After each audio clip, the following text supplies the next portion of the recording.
So, this is a MediaMate, and it contains a bunch of 5 1/4 inch discs. There's a lot of classics here, including Wolfenstein and Beyond Castle Wolfenstein, which inspired us later.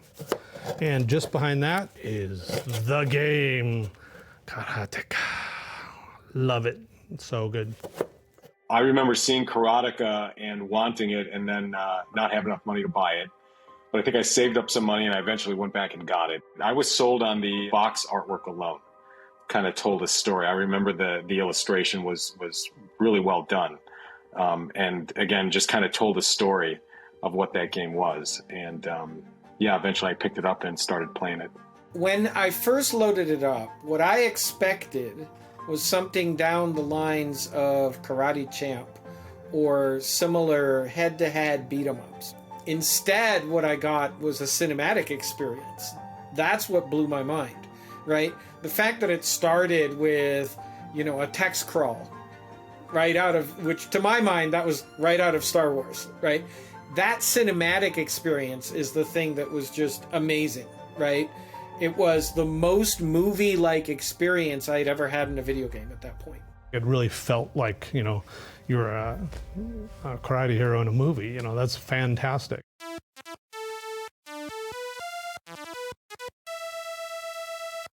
All the other things feel like bleeps and bloops, and this is like, movie making.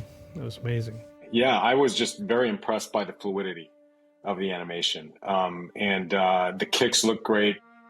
The punches look great. They were always capped off with a little bit of a sound, a little kia.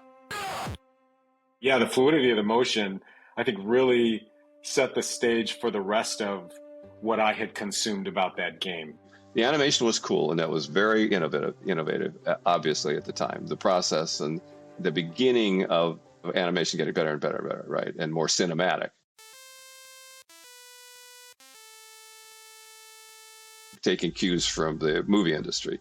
But I think the storytelling was probably one of the first. I can't think of another game at the time that had that element to it. The characters were not little sets of pixels. They, in fact, were fully formed individuals. They had personalities. They had strengths and weaknesses. You've got to remember the level of graphics that people were doing at that time, and they were on the sophisticated side for that time. Karateka was historically a very significant game, and it saw the future before anybody else did. Part of it was because it understood the language of cinema, that visuals mattered, that full motion mattered, that human beings and characters and characterization, and storytelling and music mattered in a way that we take for granted now when we see games that are at least as complex as films. A common knock against a lot of game developers today is that they want to be movie makers. But gosh, you could almost look at Karateka as sort of the original apple from the tree of knowledge there.